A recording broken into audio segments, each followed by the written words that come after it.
The introduction of universal credit was an important reform that was brought about in our welfare system. It's a simpler system so that people can see it much more easily where they stand in relation to benefits. Nobody can tell me how much I'm going to get.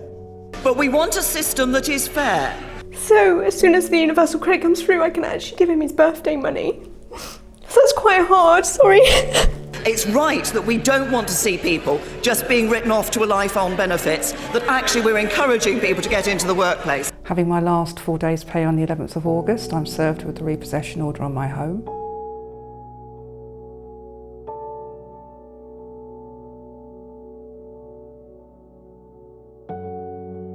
In 2010, the government announced plans to merge 6 existing benefits into one universal credit.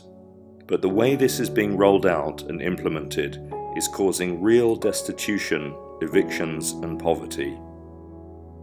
Many people are left waiting for 6 weeks without any payment at all.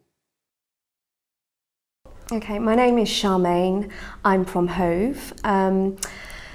I've been put onto universal credit after a change in circumstance. When I reported the change, everything stopped. The change meant that I was losing half my income into my household. And you think, okay, it's a difficult situation. Hopefully I'd get a little bit more support during this time. But everything stopped for 6 weeks. I'm sort of about 3-4 weeks into it. And it's pretty terrible, to be honest. I've been going to food banks to get food because I have 2 children as well to support. My name is Sally. I've come from Ashford in Kent. At the moment, we are in Ashford, not everybody's on universal credit, and one of the problems that we're already facing is we don't know when it's going to be coming in. So as a family, we claim child tax credits. That's what keeps us afloat. My husband's on a really low income, so we do need tax credits to keep us afloat.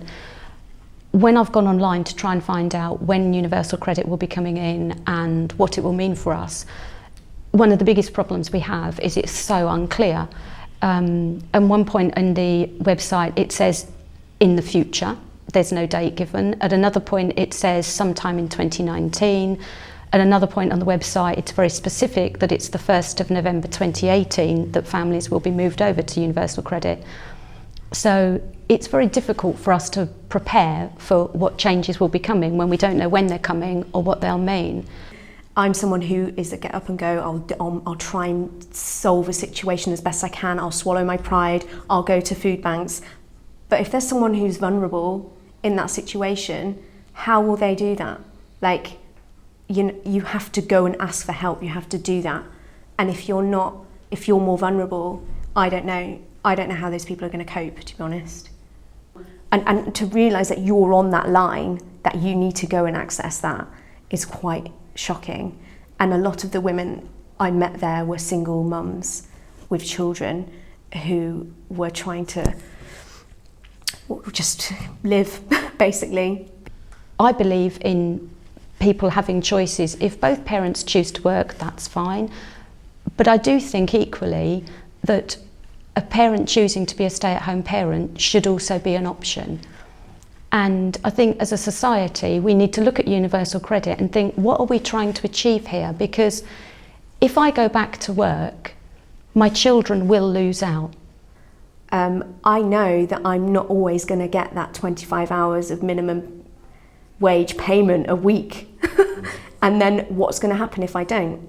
They don't top that up. They just expect you are supposed to get that. If you don't, then how? What? Go to food banks again? So I think that's what's going to happen. I am maxing out every line I can go through, my credit cards, anything. You know, I can't do anything more now. If you look at it in pure cash terms, society gains nothing, because the chances are I will also be in low paid work and I will need to pay for childcare. And the website says, don't worry about that, we'll pay up to 85% of your childcare. So, as my husband said, the state is willing to pay someone to look after my children so long as the person who's most qualified to do it, i.e. me, isn't allowed to do it. And that makes no sense to me. And if you look at how much the childcare will cost for my children, it will probably cost the state more than the tax credits that we're getting. So there's no financial gain for the state, there's a loss for my children. I'm used to instability, I'm used to change, being freelance, but to know that I might lose my home is quite scary, and what are you supposed to do? My children, because of the loss of income, it was my son's birthday the other week, and family sent cheques in. Sorry, this is quite sad, but sorry. It's okay. Sorry. No, it's fine, it's fine. But so he's waiting to get his money to come through, and it's been absorbed by other bills. So as soon as the universal credit comes through, I can actually give him his birthday money. So that's quite hard, sorry. For me, universal credit feels like the politics of spite. Because we're poor, the state is saying, because you can't support yourselves, we will deliberately push you into a situation that doesn't suit you, doesn't suit your children, doesn't suit society. According to the Trussell Trust, 43% of all food bank referrals are due to issues with benefit payments.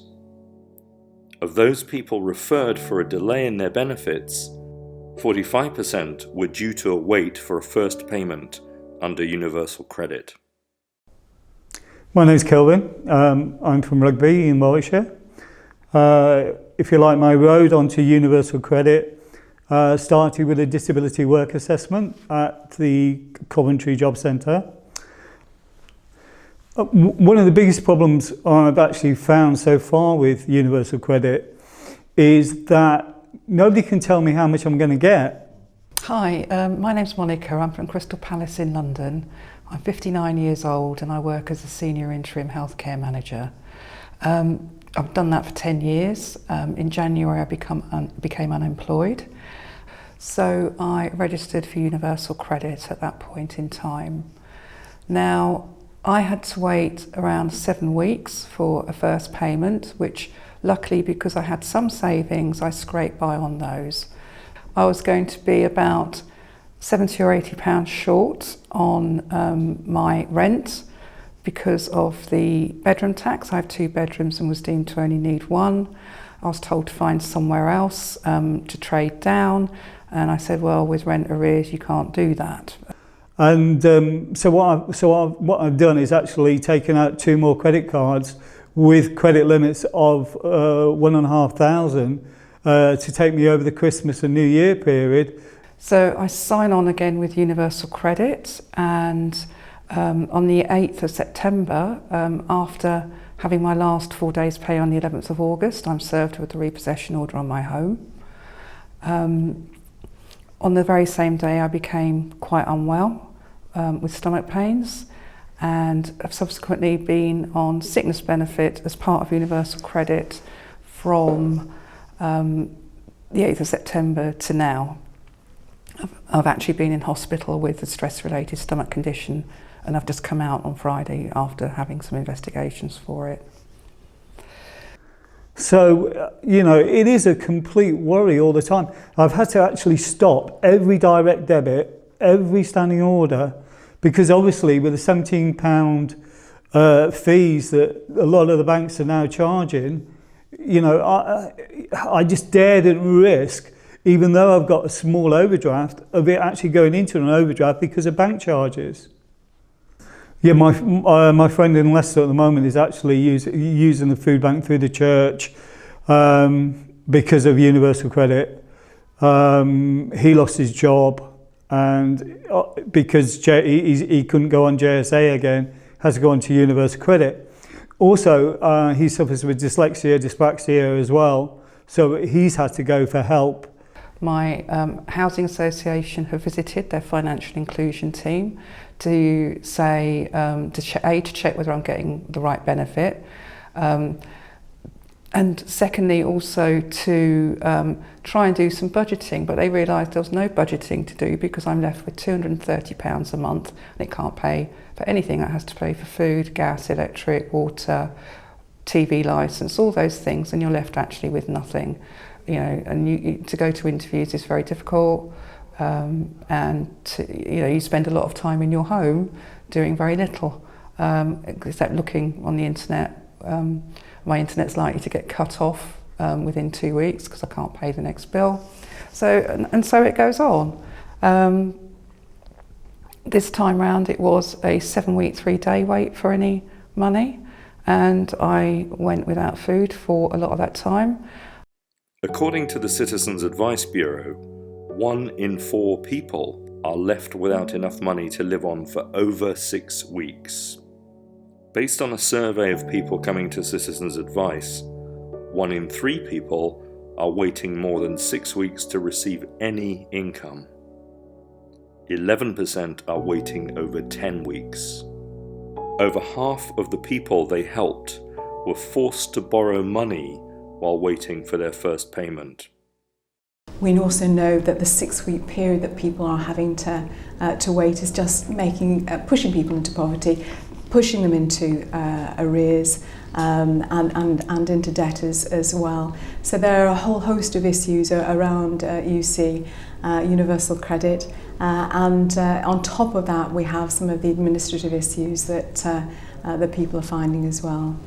And it seems, coming from the government benches, that it's collateral damage for this rollout of the universal credit. And certainly in Batley and Spen, we've just started this rollout. And what I'm angry about is that my constituents are being used like the canaries in the cage down the mines, that they're testing this system. And what we've been saying is we have been really pressing for the government to just pause. We agree that the benefit system has to be more, easy to navigate, but pause it and fix it. So you mentioned the 6-week period.